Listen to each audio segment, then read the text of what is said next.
Bonjour et bienvenue dans votre revue de presse de ce jeudi 12 mars 2020. Le virus sénégalise coronavirus à Touba. Le virus migre vers Touba. Déménagement forcé du patient à l'hôpital de Fann. Les quotidiens commentent le 5e cas de coronavirus diagnostiqué au Sénégal et tiennent à préciser que c'est le premier Sénégalais à contracter la maladie. Les 4 premiers patients diagnostiqués positifs au Sénégal étaient tous des étrangers, rappellent les journaux. Mais le décompte des patients authentiquement nationaux a commencé par le diagnostic positif de la maladie à coronavirus à Touba, centre du Sénégal fraîchement rentré d'Italie. Après la Chine, l'Italie devient le 2e pays le plus touché par la pandémie de coronavirus. Ce pays qui accueille presque 100 000 Sénégalais devient donc une véritable menace pour notre pays. La preuve, une compatriote rentrée d'Italie a été testée positive au coronavirus, explique le témoin.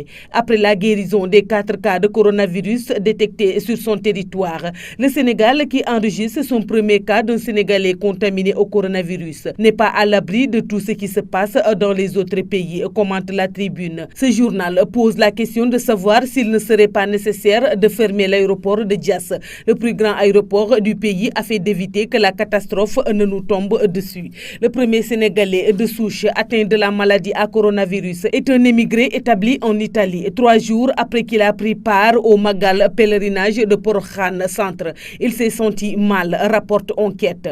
Il annonce, comme d'autres journaux, que la famille du patient est placée en quarantaine par les autorités sanitaires, lesquelles sont en train de mener la chasse aux cas contacts pour déceler d'éventuels cas de contamination dans l'entourage du patient. Un modou infecte Touba, écrit Enquête. Le journal Source A évoque le déménagement forcé du patient au service des maladies infectieuses de l'hôpital de Fann à Dakar. Il se demande si, en raison de l'épidémie mondiale de maladies à coronavirus, l'État du Sénégal, garant de la sécurité civile, prendra son courage à 2 mains pour interdire les événements religieux en cas de crainte avérée. À la suite, l'évaluation des risques de contamination qui sera rendue publique jeudi par le Comité national gestion des épidémies. La crainte d'une propagation de la maladie semble d'autant plus réelle que, selon Vox Populi, nous nous acheminons vers un grand rassemblement, le Kazu Rajab au Magal de Serigne Fallou Mbacké, 1888-1968.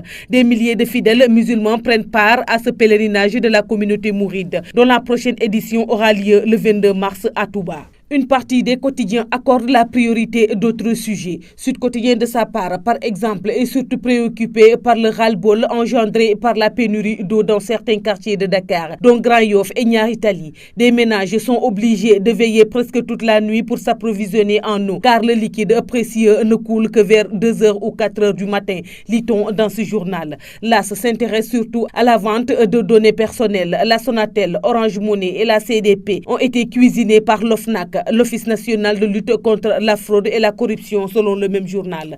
Des responsables de la Société nationale des télécommunications, de la Société de transfert d'argent Orange Money et de la Commission de protection des données personnelles ont été longuement auditionnés par l'OFNAC à la suite de la plainte d'une dame. Cette dernière accuse la Sonatel d'avoir livré ses données à Orange Money et la CDP de n'avoir pas réagi à ces nombreuses plaintes, rapporte l'AS. L'Observateur entretient ses lecteurs du flou qu'il y aurait eu dans le dossier judiciaire concernant le patron de l'ISEC, un institut d'enseignement supérieur privé de Dakar. La famille de Dieyna a proposé de retirer la plainte si mon client acceptait d'être l'auteur de sa grossesse, déclare l'avocat Alassane Cissé, cité par ce journal. Le patron de l'ISEC est poursuivi en justice pour le délit présumé de détournement des mineurs. Il est arrêté depuis plusieurs jours à la suite d'une plainte de la famille d'une jeune fille qui aurait enceinte, une affaire qui défraie la chronique. Walf Quotidien s'intéresse au classement de 128 pays en matière de respect des libertés. Le Sénégal est très loin des meilleurs élèves, écrit le journal sur la base de l'indice sur l'état de droit. Un classement fait par World Justice Project, présenté comme une organisation indépendante. Le Sénégal a pris la 52e place de ce classement concernant 128 pays. Il est 7e sur 31 pays africains concernés. Un classement qui révèle une tendance négative soutenue qui fait du Sénégal un état de droit plus faible aujourd'hui qu'auparavant, lit-on dans Walf Quotidien. Le Soleil évoque les concertations prévues jeudi à Dakar entre la Gambie et le Sénégal. Le conseil présidentiel sénégalo-gambien auquel prendront part les chefs d'État des deux pays a été précédé d'une réunion des ministres des Affaires étrangères des deux États mercredi à Dakar.